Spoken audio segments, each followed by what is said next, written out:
All right, Eliud, welcome back to London. I know you spoke in the press conference earlier. Last year was a difficult season for you with your marathons. Why do you think that was? What do you think went wrong last year? I don't think there was a big mistake, but when you train for 5 months and you don't get the result, and then that's a big challenge. And a lot was going on, and but all in all is that I wake up, go to training every day, and I'm ready for Sunday. Do you still feel like you're healthy? Like Yes, you had I'm any healthy. injuries? Yeah. Yes. And your sessions, do you run them? I mean, are you running them as fast as you used to when you were in world record shape? Are they the same, or are they any different now? I'm running in a good way. Finishing my session is in a good way, in a happy way. Yeah. Yeah. What would be, what would be a good race for you, a good result for you on Sunday? I think I want to run a beautiful and a good result. So I want to run with the fast people, and the results I'm getting in, I will be satisfied. Move on. When you were, 2003, you won the World Championships in the 5,000 meters. Did you ever think 20 years later you would still be running professionally, running marathons competitively? And how would the young Eliud look forward to where you are now? Those days it has been long, and I didn't actually know that I will run for this long. I didn't know that I will still be running actually for 22 years professional.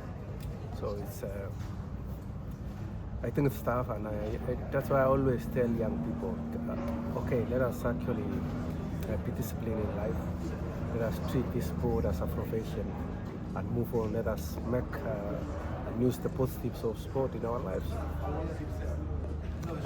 And Eliud, when you talk about inspiring people, when you look at potentially 56,000 people taking part in the marathon this weekend, do you feel like, given what you've done in your career, you have a responsibility to pass on the message and the message of motivation, both in the mind and in the body as well?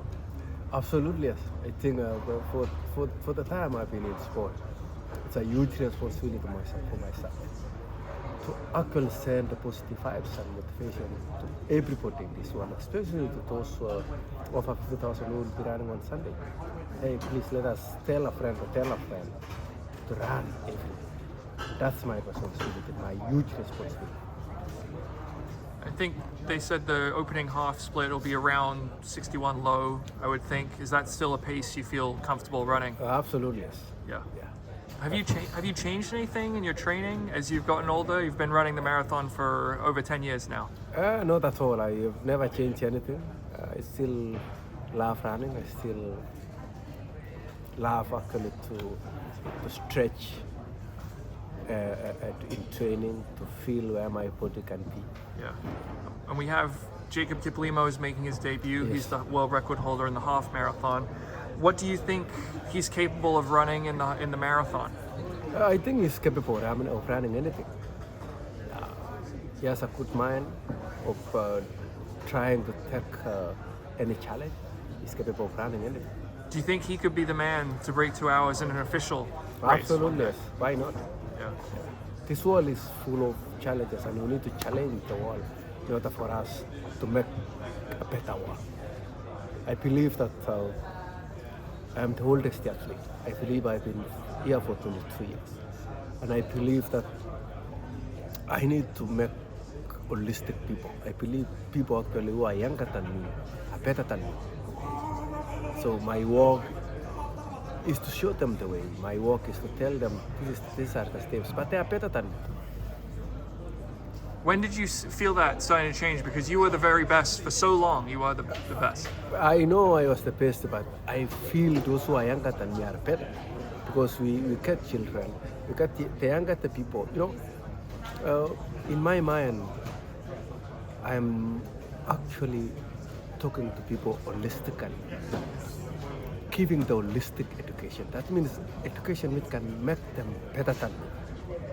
So I believe that everybody who is younger than me is better than me. I'm not better than them. Because now I'm 40, I'm no longer the next generation. My work is to inspire them. My work is to show them the way. My work is to use other means and other careers to bring the world together. And that's my work. That's what I am actually telling the people. Let us combine our efforts. Let us bring our planet together and move on. You talked a little bit in the press conference about the technology and the shoe Yes. technology.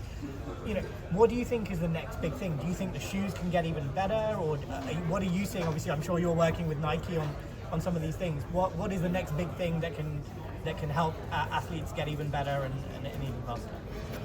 I think the young athletes actually will be more faster, especially with the presence of AI. This is the way, and we can't block our young athletes. The only way is to give them support to be more better, because with AI and everything, they can actually do wonders. But I trust a future is good for sport. You said you haven't changed your actual training. Have you changed anything else, like nutrition that you use? Because obviously there's all these new products that are coming out that people are using. Is there anything else that you've been changing about what you do in your marathons? I've been changing my mind. Thinking myself, thinking to run in a good way. Thinking wise, I need to actually be with the technology. Thinking wise, I need to make people love the planet and run for the sake of this planet. That's what I've been actually changing. But the rest actually is that I'm working with the Nike in a good way for the future of sport, for the future of our citizens in this world, all over from all the continents, to make them enjoy running. And Eliud, when you started out in the marathon just over a decade ago now, what would you say to your younger self in terms of what you've learned during those years when you did start out? I have learned how to be patient. I have learned actually how to be dedicated. I have learned how to be responsible actually in training, in family life, in sporting life. And that's what has made me in sport for the last 23 years.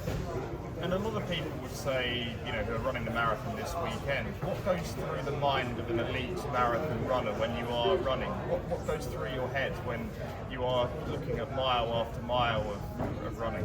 What goes on in my mind is that what happened with the 5 kilometers, 10 kilometers, 15 kilometers, halfway, 3/4 way, and at the finishing line. That's what's running in my mind. And the muscles and the mileage in my muscles carry me all through. That's what goes on in every elite athlete. And finally for me, when you look at yourself, obviously Kenenisa Michele's not here this weekend, but you got the Masters world record last year. I mean, you guys have been running for so long over the track, the roads, cross country. I mean, when you look back at both of your careers and you were still running in your 40s, how do you reflect on that journey? First, I want to say sorry for Kenenisa for actually getting an injury and the effort to come to travel to London and we ran together for the sake of this work. But all in all is that we need to actually to continue to promote this sport. And running for long at the age of the 40 is an opportunity for us to showcase that being old is just a number, but being training every day is what is needed. Eliud, last question. It was just announced yesterday, Faith Kipchoge, your training mate, will be attempting to break 4 minutes in the mile in June. I'm wondering, what do you think that accomplishment would mean for not just running, but for the world, to see a woman break 4 minutes in the mile? The news came in at the right time. Women actually has been neglected for long, for not actually making history. This is the only opportunity where a woman can make history and inspire other women. Above all, she's a mother. And there is a lot of mothers across the world. She will tell other mothers that, hey, let us move on. Let us break the barriers. Let us actually love each other as women. And this is the only opportunity for the sport, for a woman to make history and send a good message to the whole world that all women actually can stand up, use their energy, use their forces, use their voices, and for a cause, and make this world a beautiful world. So this is the right time for Faith to go actually and break that 4-minute barrier. Thank you, Eliud. Thank you. Thank you very much.